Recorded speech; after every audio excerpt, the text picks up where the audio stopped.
2 Bangladesh, 2 Thailand, 1 Kemboja, 1. Tan Sri Yang di-Pertua, saya juga telah mengadakan perbincangan dengan timbalan menteri daripada Myanmar, Menteri Kebajikan Myanmar dan juga Menteri Luar Negeri Myanmar, berhubung dengan pasar burung selayang yang dikatakan telah dibanjiri oleh pihak rakyat Myanmar. Tapi apa yang kita sarankan kepada mereka supaya mendokumenkan pihak-pihak ini dan supaya mereka yang boleh dihantar balik, kita hantar mereka balik ke negara mereka. Dan juga dalam masa pemeriksaan kita dapati bahawa ada segelintir daripada masyarakat ini adalah mempunyai kad UNHCR yang di bawah kawalan pihak United Nations, tetapi malang sekali penempatan semula mereka ini kepada negara ketiga adalah amat lambat sedikit. Jadi dalam keadaan sedemikian kita akan bertanggungjawab kepada mereka ini kena berada di negara kita. Dalam soalan ini juga saya berbincang dengan Ambassador Myanmar supaya documentation ini dapat dipercepatkan. Ini juga kita dapati bahawa mereka semasa membuat documentation ini secara selektif. Apa saja mereka yang mahu, itu sajalah dibagi dokumen dan dihantar balik ke negara mereka. Dan kebanyakan rakyat ini masih mahu berterusan duduk di Malaysia dan bekerja di Malaysia, Tan Sri. Terima kasih. Tanggapannya. Terima kasih Tan Sri untuk soalan tambahan saya. Di antara masalah utama dalam penyelesaian pendatang asing, terutama di depo-depo tahanan adalah masalah bahasa. Ramai di kalangan pegawai-pegawai yang bertugas mengalami masalah tidak memahami bahasa pendatang asing yang menyebabkan masalah perhubungan. Jadi saya ingin bertanya sejauh mana latihan yang telah diberi kepada pegawai-pegawai untuk menyelesaikan isu-isu berkaitan dengan pendatang asing. Begitu juga saya ingin tahu berapa jumlah terkini yang berdaftar pendatang asing ada negara kita dan anggaran yang tidak berdaftar, dan berapakah daripada 48 cadangan yang telah disetujui dalam makmal untuk penyelesaian pendatang asing ini yang telah dilaksanakan oleh kerajaan setakat ini.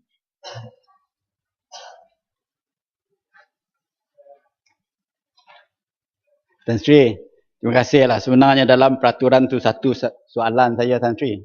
Dia tanya 3. Tapi dalam masa yang sama saya cubalah jawab 3-3 tu. Bekas speaker dulu tahu. Oleh kerana kedatangan pendatang asing ini, Yang Berhormat, dia nama pendatang asing yang tidak berdaftar, Yang Berhormat. Jadi dengan keadaan sedemikian kita tidak mendaftar kedatangannya. Oleh kerana operasi yang dijalankan oleh kerajaan pada tahun lepas, kita rekod berjumlah 1.303 juta 126 orang pendatang asing ini berada di Malaysia sekarang. Dan mereka ini telah dibuat di bawah, dilaksanakan di bawah 6P, program 6P, iaitu sebahagian daripada program 6P ini, Muhammad, dia mempunyai tujuan-tujuan yang tentu. P1 pendaftaran. Siapa yang didaftar, kita daftarkan. Yang satu lagi pemutihan. Yang ada bekerja boleh diberi kerja dan akan diberi kerja di negara kita, Yang Hormat. Dan satu lagi pengampunan. Kalau dia perlu diampunkan dan patut diampunkan mengikut nilai-nilai kerajaan, diberi pengampunan. Begitu juga pemantauan yang kita buat di premis-premis bagaimana yang saya telah sebutkan tadi. Dan satu lagi penguatkuasaan. Penguatkuasaan ini sebagaimana yang kita lihat dalam kaca TV, iaitu menangkap orang dan mengantar orang dan diantarkan ke depo-depo yang tertentu.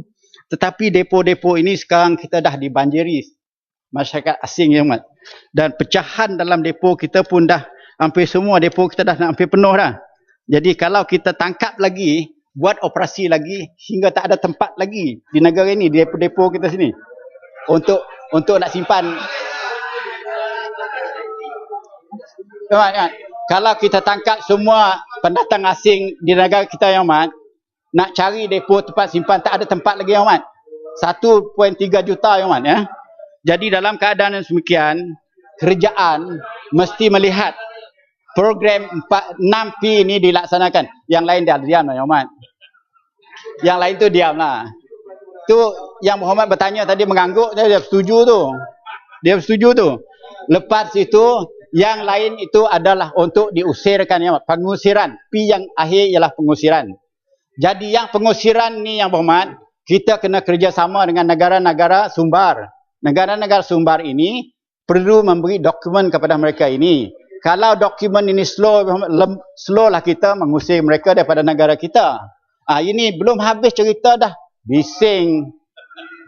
Dengarlah duduk. Belum habis cerita dah bising. Pengalaman timbalan speaker, jawapan kena ringkas. 6 program 6P ni, Muhammad. Tan Sri, minta soalan Tan tambahan. Sri boleh tambah soalan lagi? Minta soalan tambahan. Alabakan. Alabakan. Tan Sri Speaker. Pertama, persoalannya dijawab oleh Timbalan Menteri tadi. Depo tahanan tidak ada sudah. Habis, penuh. Berarti jangan buat kawalan lah. Itu jawapan mungkin bukan saya saja yang marah, seluruh Dewan pun marah. Tan Sri Speaker, kita semua bertanggung jawab untuk membantu kerajaan mengenai pendatang tanpa izin. Tapi kita nampak bahawa penguatkuasaan yang disebut oleh Timbalan Menteri tadi, segala Navy, Marine, Maritime dan lain-lain, mungkin ini tidak cukup. Kawalan tidak cukup. Kalau di Sabah saja lautan begitu luas. Yang saya nampak di Kuala Lumpur, di mana kita pergi di tempat membeli belah, banyak ini pendatang tanpa izin dari Afrika, dari mana-mana. Mereka ini tidak dibenteras, tidak ada penguatkuasaan. Jadi, Tan Sri Speaker, biasanya dulu pendatang tanpa izin datang dengan pas masuk universiti. Kemudian mereka tidak masuk dan berkeliaran di bandar-bandar di Kuala Lumpur ini. Kenapa kita tidak buat sistem menyekat mereka waktu masuk? Betulkah mereka ini ada dapat entry di universiti atau tidak? Ini persoalannya, Tan Sri Speaker, pengawalan kepada border immigration di mana juga. Kalau di tempat-tempat di Sendakan, di Ladatu, orang senang masuk. Jadi apa macam kerajaan boleh mementeras ini semua kalau penguatkuasaan tidak ketat. Jadi kita minta kalau sekiranya depo penahanan kurang, kerajaan banyak uang untuk buat depo-depo baru. Di Tawau, Sandakan, KK, Lahad, Datu, Kuala Lumpur, di mana kita boleh buat. Jadi adakah kerajaan bersedia untuk belanja, membuat depo-depo banyak, atau kita buka saja kepada pekerja-pekerja asing untuk berkeliaran di dalam bandar kita? Terima kasih. Terima kasih Santri.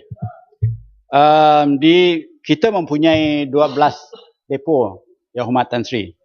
Satu di Juru, di Penang, Lengkap, di Perak, Semenyih, KLIA, Tan Sri Speaker, itu bukan saya tanya. Tak. Itu saya nak bagi tahu dulu. 12 depo ini tidak cukup. Bikinlah lagi yang 40. Kalau boleh, kan 12 tidak cukup. Kalabakan. Yang berhormat kalabakan. Ya Muhammad. Yang berhormat kalabakan. Kalau yang berhormat, saya boleh dengar Yang Berhormat. Yang Berhormat kan boleh dengar saya juga. Yang berhormat Menteri. Yang berhormat Menteri, duduk sekejap. Duduk sekejap.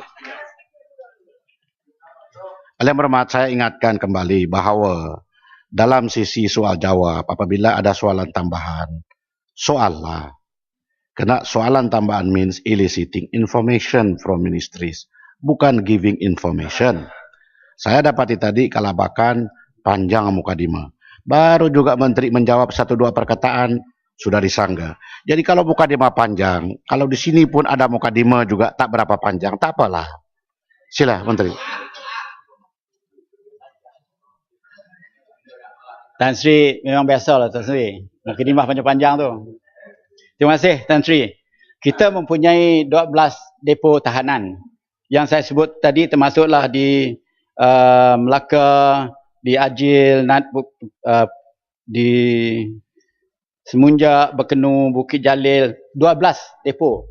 Maksimum kapasiti depo kita adalah 8,250. Dan depo yang telah penuh di Tanah Merah, Kelantan, yang itu di Bukit Nanas, di Ambro, di Lenggeng, di KLA dan di Semenyih. Dah penuh, Yang Hormat. Jadi persoalan Yang Berhormat yang kedua iaitu adakah kerajaan berhasrat nak buat depo lagi? Itu yang soalan belum dijawab ni. Balik tu.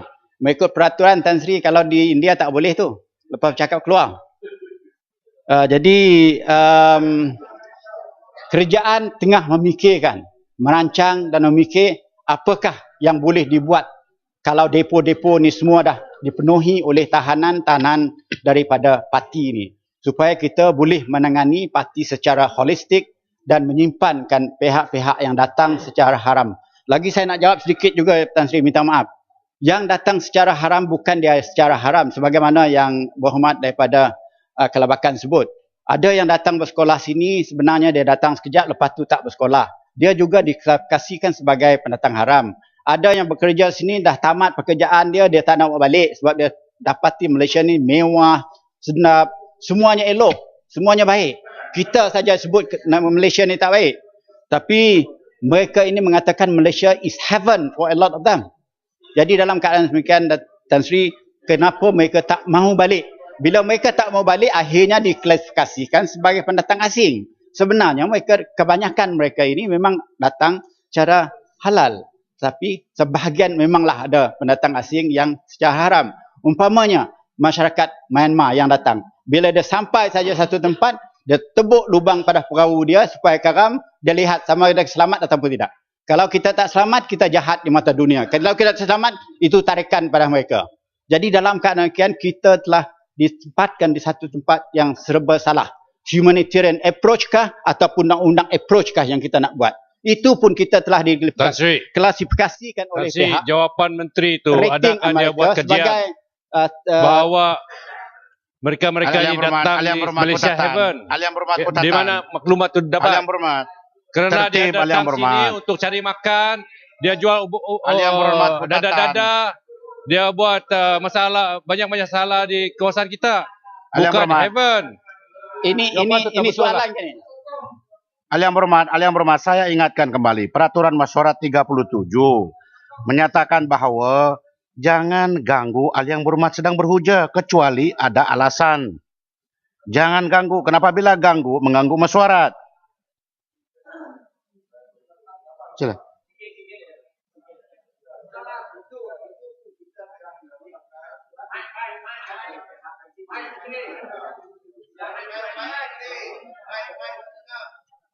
Yang kita ini tidak melayankan pendatang asing di negara kita.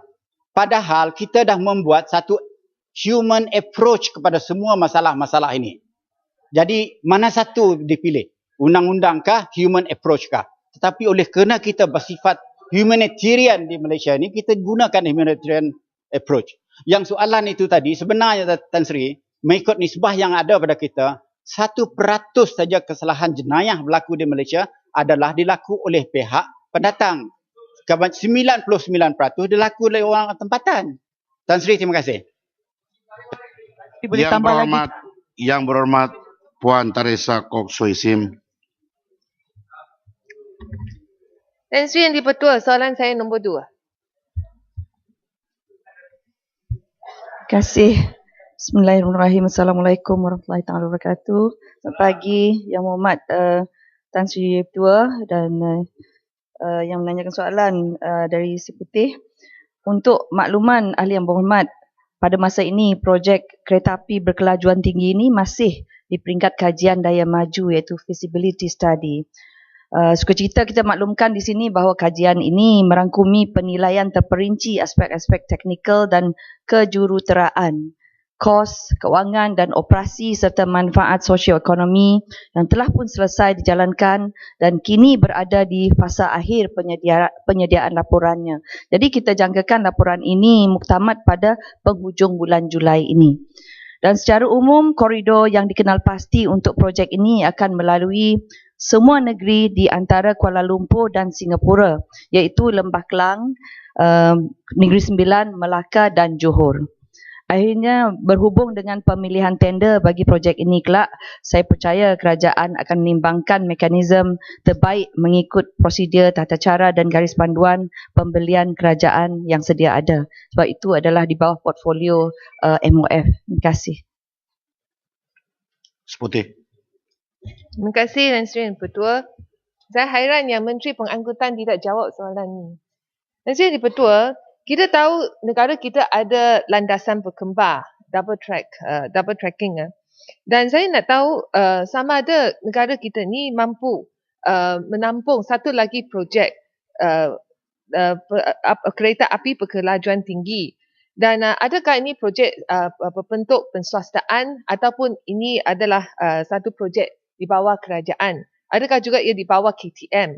Ini soalan saya. Dan kalau kita pilih satu laluan ataupun route yang berlainan daripada yang landasan yang sedia ada ini, jadi ia akan mengambil kos yang lebih tinggi. Jadi adakah kalau selepas kita adanya yang kereta api berkelajuan tinggi ini, ia akan menjejaskan KTM yang sedia ada sekarang, kerana kita tahu negara kita dah belanja 20 bilion ringgit untuk membuat landasan berkembar.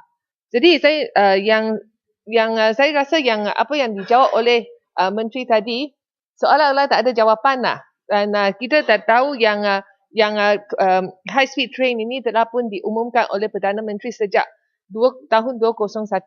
Jadi bolehkah Muhammad Menteri juga memberi sedikit maklumat yang lebih terperinci daripada apa yang diberi tadi? Terima kasih. Kalau kata tak ada jawab, saya tak berdiri berjawab tadi kan. Itu soalan yang dijawab tadi. Tapi soalan seterusnya mengenai mengenai the sharing, dengan izin sharing of the track tu. Itu kita cuba meminimalkan sebanyak-banyaknya. Kita mengkongsikan kalau kita ada di sini, ini adalah satu projek yang kita kongsikan dari segi tracknya. Kita cuba meminimalkan kos. Ada yang kita gunakan yang rapid transport system tu, di mana kita sharing dengan ada dia punya route itu dalam peringkat kajian lagi. Jadi tadi menanyakan soalan mengenai sama ada dia projek kerajaan ataupun swasta, sebenarnya dijalankan oleh SPAT. Dan kenapa pengangkutan tak menjawab? Sebab ini adalah satu projek yang diinitiatekan oleh pemandu di bawah program Economic Transformation Program. Jadi sebab itu ianya di bawah Perdana Menteri. Di mana dalam detail yang ditanya tadi yang terperinci memang sudah di dalam kajian kita.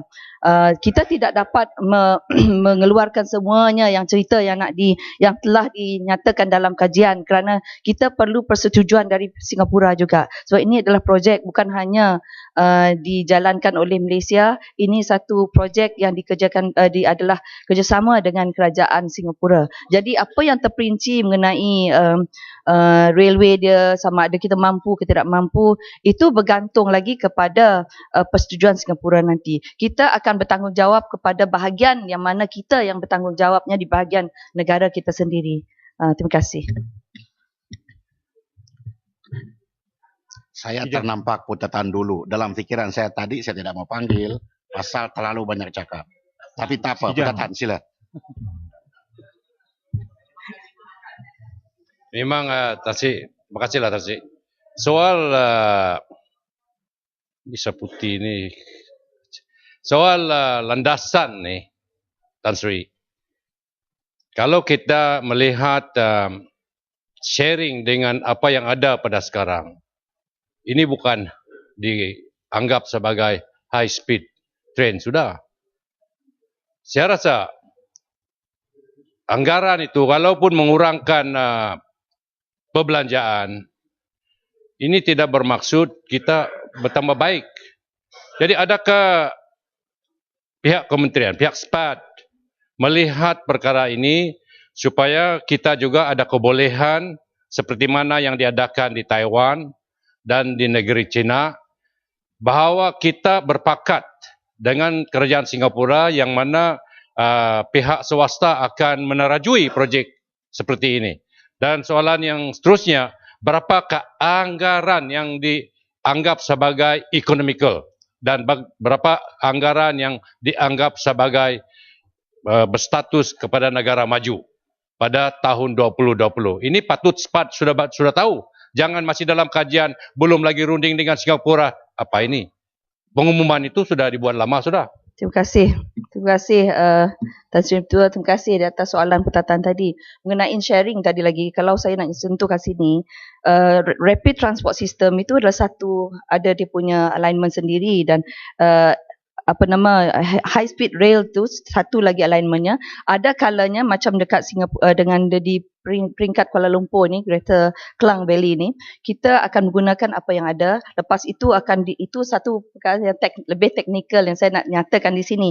Tetapi memang sudah ada dalam kajian di mana ada tempatnya supaya kita meminimalkan kos dari segi acquisition of land dengan izin, bagi mengurangkan kos untuk kita to acquire the land. Lepas itu kita akan menggunakan alignment yang sendiri di mana memang sudah ada dalam kajian. Seperti mana yang katakan tadi, semuanya telah disediakan dan akan muktamad bukan bermakna dia masih lagi dijalankan, kerana ianya sudah disediakan, sudah disiapkan, tinggal akan dimuktamadkan pada Julai ini, bermakna semuanya yang persediaannya sudah dilakukan. Tinggal kalau kita nak mengeluarkan maklumat yang dalam laporan yang sedia ada, Singapura belum mengetahuinya, itu adalah agak tidak adil bagi Singapura. Jadi itu juga tidak adil bagi kerajaan. Kalau mengenai kosnya pula, kos itu belum dapat ditentukan di sini, tidak boleh diumum lagi kerana semuanya telah disediakan di dalam penyediaan laporan tersebut. Jadi sekali lagi saya ulangkan di sini, kalau kita dedahkan di sini, maka ianya tidak adil bagi negara di mana kita akan berkongsi dengan Singapura, dan itu terlalu mendahului, itu premature dengan izin untuk mengeluarkan maklumat yang terperinci begitu. Terima kasih. Terima kasih Tan Sri. Terima kasih Yang Berhormat Menteri. Jawapan tadi walaupun disebut bahawa ini adalah merupakan projek kerajaan, tetapi masih belum jelas dari segi konsep pelaksanaannya. Sebab kalau kami baca dari media Yang Berhormat, seolah-olah macam pelaksanaannya ialah konsep penguasaan. Jadi isu je, persoalannya yang saya nak tanya ialah, apakah kerajaan telah mengkaji negara-negara mana yang melaksanakan pelaksanaan kereta api laju ini berteraskan kepada konsep penguasaan? Sebab kalau kita tengok di negara-negara maju, negara-negara barat seperti UK, Perancis dan juga Jerman, akhirnya kerajaan ambil alih. Kerajaan terpaksa ambil alih. Apakah ini juga akan berulang di negara kita, seperti mana kita terpaksa mengambil alih LRT dan Putra dalam beberapa tahun dulu, 3-4 bilion kita terpaksa bayar kepada syarikat ini. Jadi ini saya minta penjelasan, dan apa jaminan kerajaan bahawa kereta api laju ini akan menjadi public transport yang menjamin tambangnya yang agak munasabah, mampu oleh semua orang. Terima kasih. Terima kasih. Sebenarnya memang betul kajian telah dilakukan. Jadi kita melihat pada dua sudut, dari sama ada kalau menggunakan konsesioner, lepas tu apakah pihak mana lagi yang akan menguruskan dari segi operasinya. Semuanya itu faktor-faktor tersebut sudah dipertimbangkan. Jadi untuk saya nak mengatakan kerajaan akan melakukannya ataupun pihak swasta akan melaksanakannya, juga merupakan maklumat yang terlalu awal untuk saya dedahkan di sini. Semuanya menjadikan option sebagai cadangan dalam laporan-laporan yang disediakan. Jadi itu saja yang boleh saya komit di sini, Yang Berhormat. Kerana kalau saya komit terlalu detail, mungkin semasa ianya dilaksanakan, keadaan mungkin berbeza. Jadi untuk menyelamatkan keadaan dari segi memberi maklumat yang lebih tepat, saya rasa Yang Berhormat perlu bersabar melihat keadaannya nanti sudah pasti ianya akan diumumkan siapa-siapa yang akan melakukannya, sama ada kerajaan ataupun pihak swasta. Terima kasih. Yang Berhormat Tuan Rosman Isli, Labuan. Tan Sri Yang di-Pertua, soalan saya nombor 3.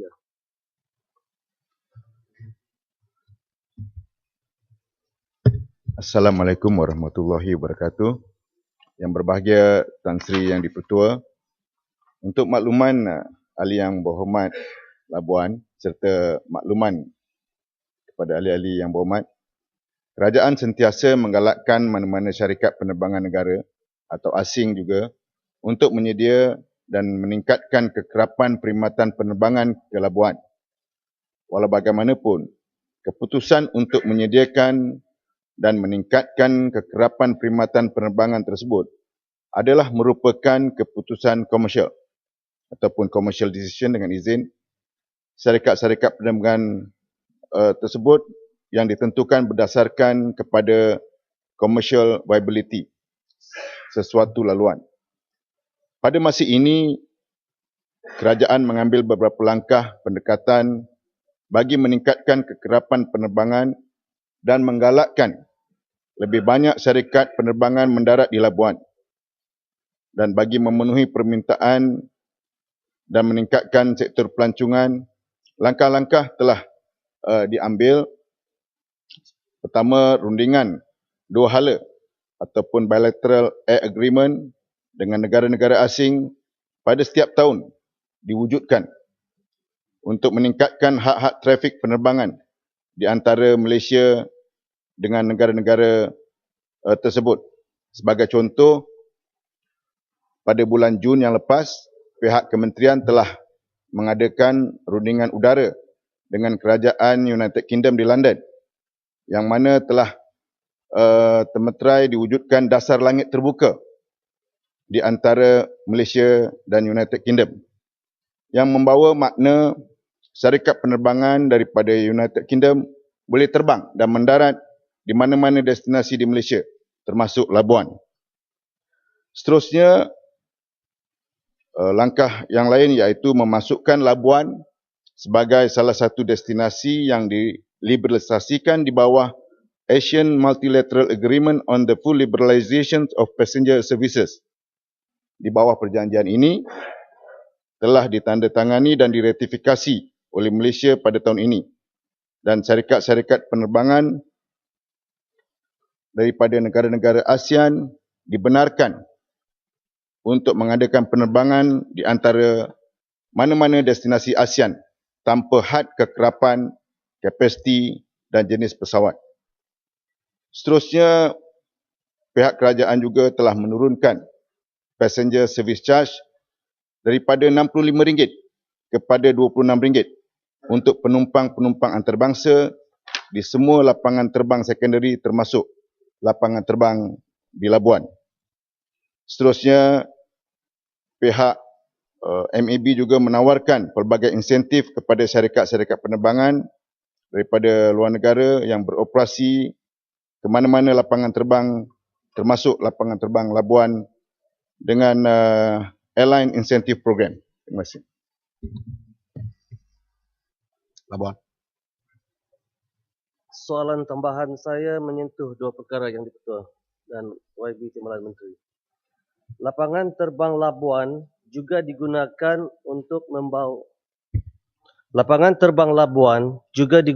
untuk membawa barang-barang peralatan minyak dan gas dari luar negara, di mana pesawat besar kapal kargo antarnos selalu mendarat. Adakah pihak kementerian setuju untuk menaik taraf lapangan terbang Labuan dengan menambah terminal kargo yang sesuai untuk minyak dan gas? Sekarang kita cuma mempunyai terminal penumpang. Yang kedua, untuk bantu pelancongan, adakah pihak kementerian setuju 1 atau 2 international flight dengan izin yang terbang ke Kota Kinabalu atau Kuching dari negara-negara seperti Jepun, Korea dan China singgah atau transit di Labuan? Ada value added kepada ekonomi negara. Terima kasih.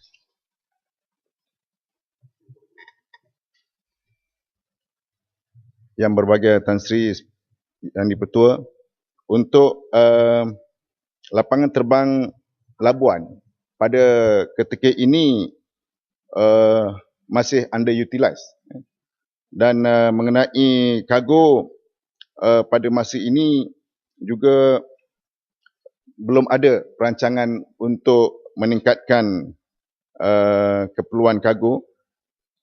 Dan soalan yang kedua mengenai international flight, seperti yang disebutkan pada awal tadi, bahawa ianya semua bergantung kepada keputusan komersial daripada syarikat penerbangan, yang mana pada dasarnya pihak kerajaan telah membuka kepada sistem dasar langit terbuka seperti yang saya sebutkan tadi. Malah penerbangan daripada United Kingdom juga dibenarkan untuk mendarat di Labuan. Dan pada bulan depan kerajaan juga akan mengadakan rundingan udara dengan Australia bagi meningkatkan hak-hak trafik untuk kedua-dua negara, yang mana juga Labuan akan dimasukkan sebagai destinasi untuk penerbangan daripada Australia.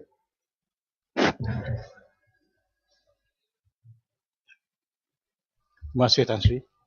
Saya masih ingat lagi dalam Dewan ini juga, satu masa dahulu Menteri Pengangkutan pernah mengatakan bahawa oleh kerana kedudukan Labuan yang amat istimewa, kerana ia mempunyai status offshore financial center, Menteri waktu itu mengatakan kerajaan akan bersungguh-sungguh untuk mengubah kedudukan Labuan dan akan memastikan ada international flight masuk, dan ini akan lakukan dengan serta-merta. Jadi adakah jawapan Menteri dia agak bercanggah bahawa kerajaan tidak akan mengadakan gerakan ini supaya akhirnya Labuan itu menjadi suatu yang menarik untuk pelabur-pelabur masuk, kerana dia tak payah lagi nak connect flight, dia terus saja direct flight. Terima kasih Tan Sri.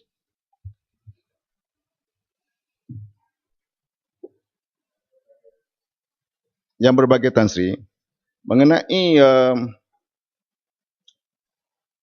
usaha untuk meningkatkan Labuan sebagai destinasi utama, pada dasarnya telah dilakukan. Dan sebagai contoh, penerbangan MAS yang pada sebelum 2012 hanya mempunyai 7 kali penerbangan daripada Kuala Lumpur ke Labuan, dan kali ini daripada 2012 telah ditingkatkan kepada 14 kali. Seterusnya, pihak MAB telah mewujudkan satu airline insentif, yang mana untuk di Labuan kepada syarikat-syarikat yang baru untuk terbang ke Labuan akan diberi insentif RM10 setiap passenger. Dan keseluruhan insentif ini kerajaan telah membelanjakan lebih kurang 216 million MAB. Dengan minta maaf, Malaysia Airport Berhad telah membelanjakan dalam insentif ini 216 million keseluruhan, termasuk Labuan sebagai destinasi yang telah ditentukan. Dan untuk international flight yang seperti saya sebutkan tadi, memang kita senantiasa mengalu-alukan syarikat-syarikat daripada luar untuk terus boleh terbang ke Labuan dengan dasar langit terbuka ini. Tan Sri, minta satu soalan lagi, Pak. Sila. Terima kasih, Tan Sri Ketua. Saya difahamkan di Labuan, Maswing telah mengurangkan frekuensi flightnya ke Labuan, sama daripada KK ataupun daripada KL. Dan ini mungkin ada yang saya difahamkan diberhentikan. Jadi apakah ini benar, dan sekiranya berlaku, tidakkah ini mengganggu pelancong dan juga pelabur, dan apakah langkah-langkah yang kerajaan buat untuk menangani masalah ini? Terima kasih. Yang Berhormat Datuk Speaker, Yang Berhormat Tan Sri Speaker, Yang di-Pertua, mengenai penerbangan Maswing, memang pada bulan April dan Mei terdapat pembatalan penerbangan kerana terdapat pemberhentian juruterbang di Maswing.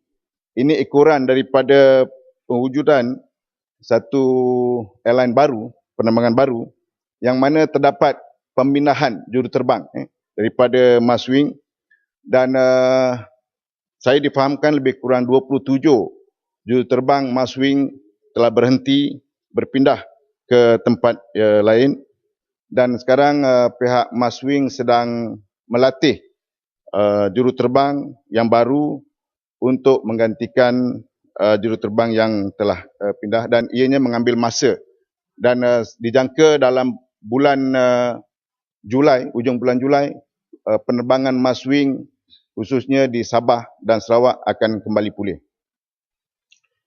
Yang berhormat Tuan Manivanan, anak lelaki Govindasamy Kapar. Terima kasih Tan Sri Yang di-Pertua. Saya mewakili parlimen yang paling besar di Malaysia dengan pengundi seramai 144,159 pengundi. Soalan saya, soalan nombor 4.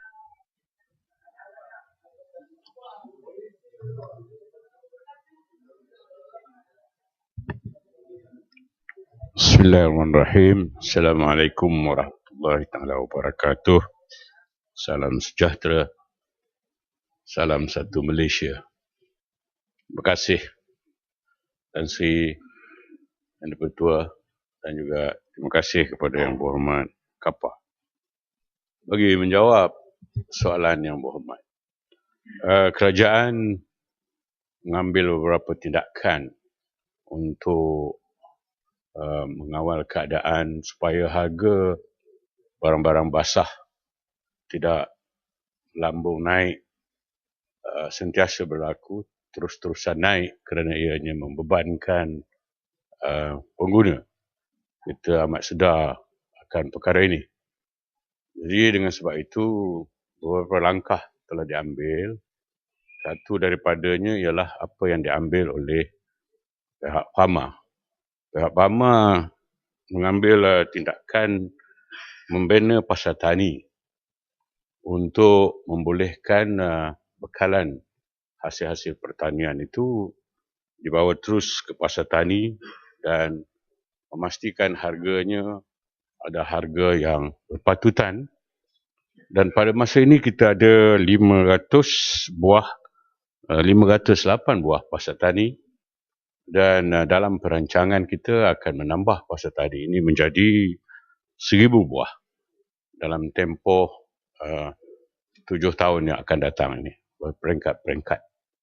Di samping pasar tani, Pama juga mengadakan pasar nelayan, iaitu hasil tangkapan ikan oleh nelayan-nelayan dipasarkan di tempat di mana ikan-ikan ini dinaikkan.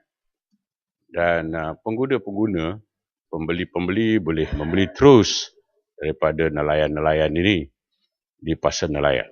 Pada masa ini kita ada 36 buah pasar nelayan. Dan insya-Allah dengan perancangan dan tindakan Pama seterusnya, kita akan mengadakan 100 buah pasar nelayan dalam tempoh 2 tahun yang akan datang. Kita juga ada satu lagi pasar yang dinamakan Pakar. Pakar ini ialah pasar komuniti dan pasar karavan. Pasar komuniti iaitu lebih kurang pasar tani juga, tetapi ianya mempunyai struktur yang tetap. Ada bumbung, ada strukturnya yang tetap, di mana petani-petani dan nelayan-nelayan boleh menjual hasil tangkapan ikan dan pengeluaran hasil pertanian mereka. Pada masa ini kita ada 8 buah pasar pakar yang disebutkan itu, dan ini akan ditambahkan lagi menjadi 50 buah pasar pakar. Tan Sri Yang di-Pertua, Pama juga mewujudkan agrobazar kedai rakyat. Pada masa ini kita ada 203 buah, dan ini akan ditambah menjadi 500 buah pasar. Dan seterusnya kita ada apa yang dipanggil GBBS. Nama sedap ni, GBBS. Tetapi maksud yang sebenarnya ialah gerai buah-buahan segar. Pada masa ini kita ada buah gerai buah-buahan segar. Tan Sri Yang Di-Pertua dan Yang Berhormat Kapa, mengapakah kerajaan mewujudkan pasar-pasar ini? Tujuannya ialah untuk mengelakkan daripada orang tengah mengambil keuntungan yang besar dalam kegiatan pemasaran. Dan kita mahu melihat bahawa masalah orang tengah yang mengambil harga yang tinggi ini kepada pembeli-pembeli, kita akan hapuskan. Dan dengan sebab itu kita menggalakkan nelayan-nelayan dan petani-petani memasarkan sendiri hasil tangkapan dan pertanian mereka. Tan Sri Yang Di-Pertua, di samping itu, kerajaan juga melalui LKIM mengambil tindakan untuk meningkatkan pengeluaran perikanan. Pada masa ini, perikanan kita menghasilkan lebih kurang 1.4 million metric ton setahun.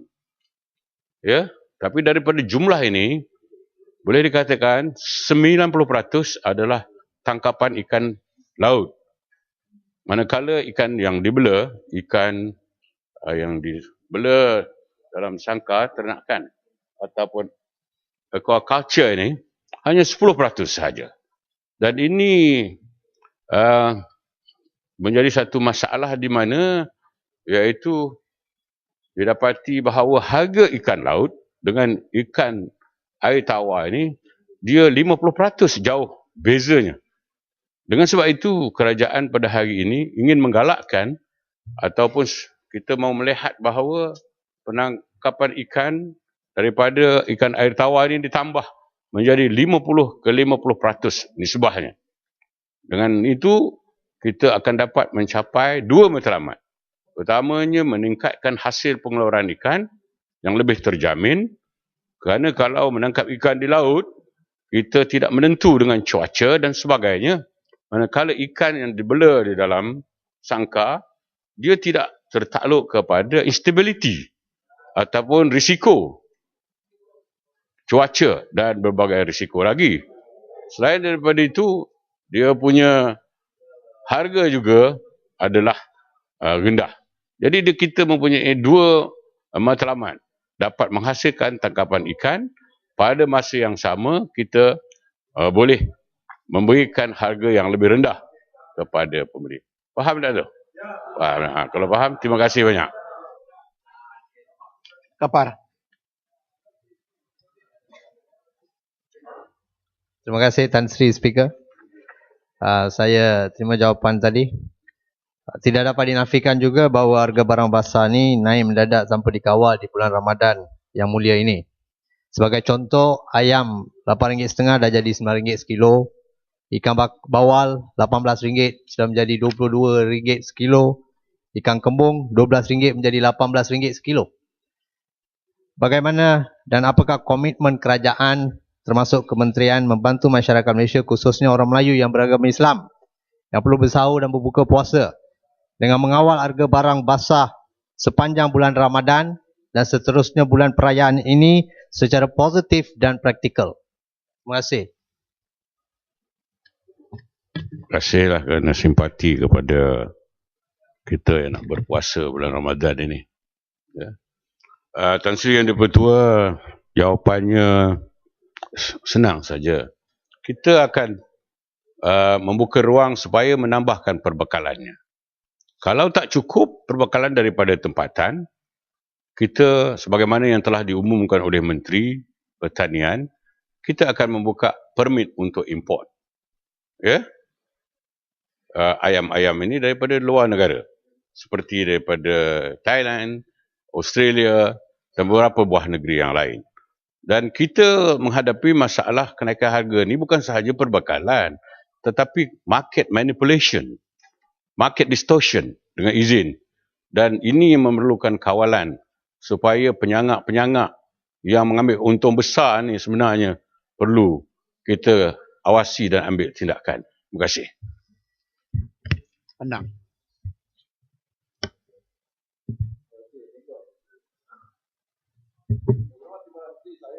kampung.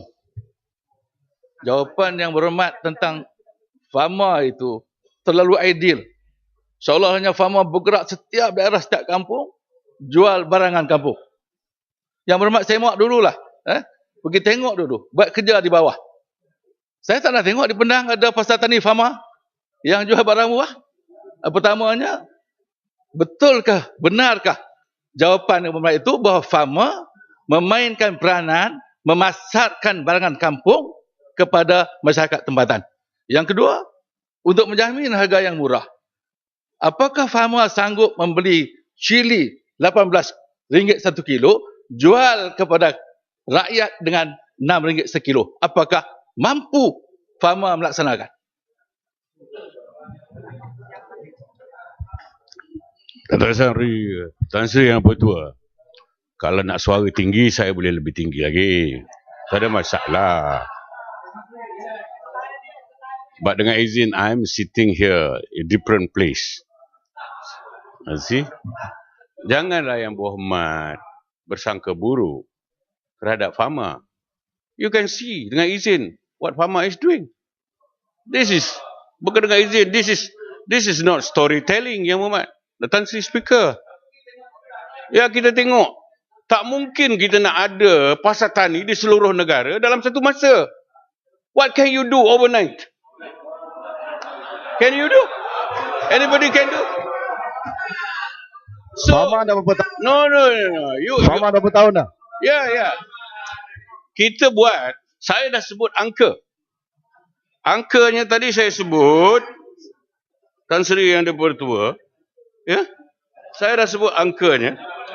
Kita ada 500 buah pasar tani dengan izin. This is actual.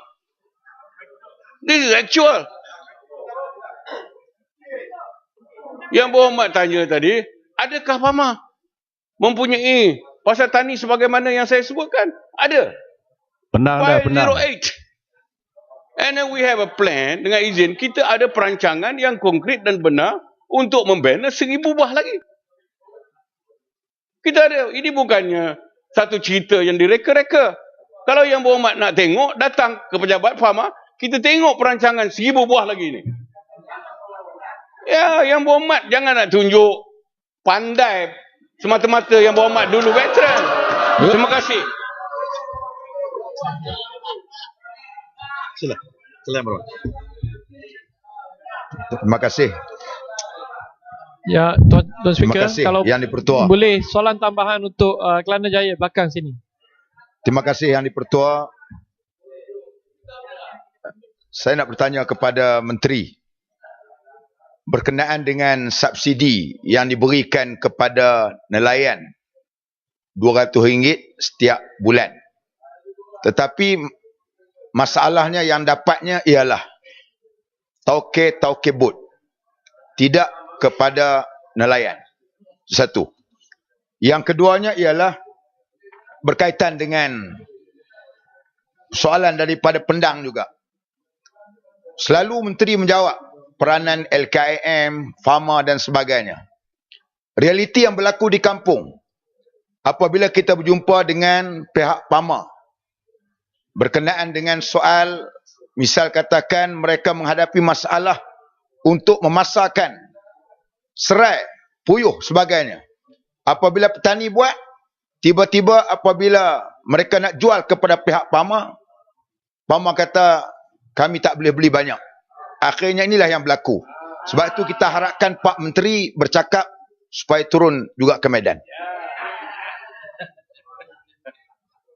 Tan Sri ada betul. Dengan izin, nothing is perfect. Ya mungkin ada berlaku 1-2 kes yang macam itu. Kita tak nafikan. Tetapi ianya bukannya satu dasar farmer yang mengeksploitasi ataupun mempermainkan petani-petani atau nelayan. This is not our policy. Kalau berlaku 1-2, kita perbetulkan. Saya ada dapat tahu 1-2 perkara, saya betulkan perkara ini. Tetapi menjadi dasar farmer, kita menjamin harga yang telah dipersetujui di antara petani, nelayan dengan farmer dalam satu kontrak yang dipanggilkan kontrak farming. Jadi tidak ada masalah. Kalau yang berhormat ada masalah yang seperti itu, bawa kepada kita. Kita perbetulkan. Farmer tidak berniat untuk menindas petani-petani. Sekian, terima kasih.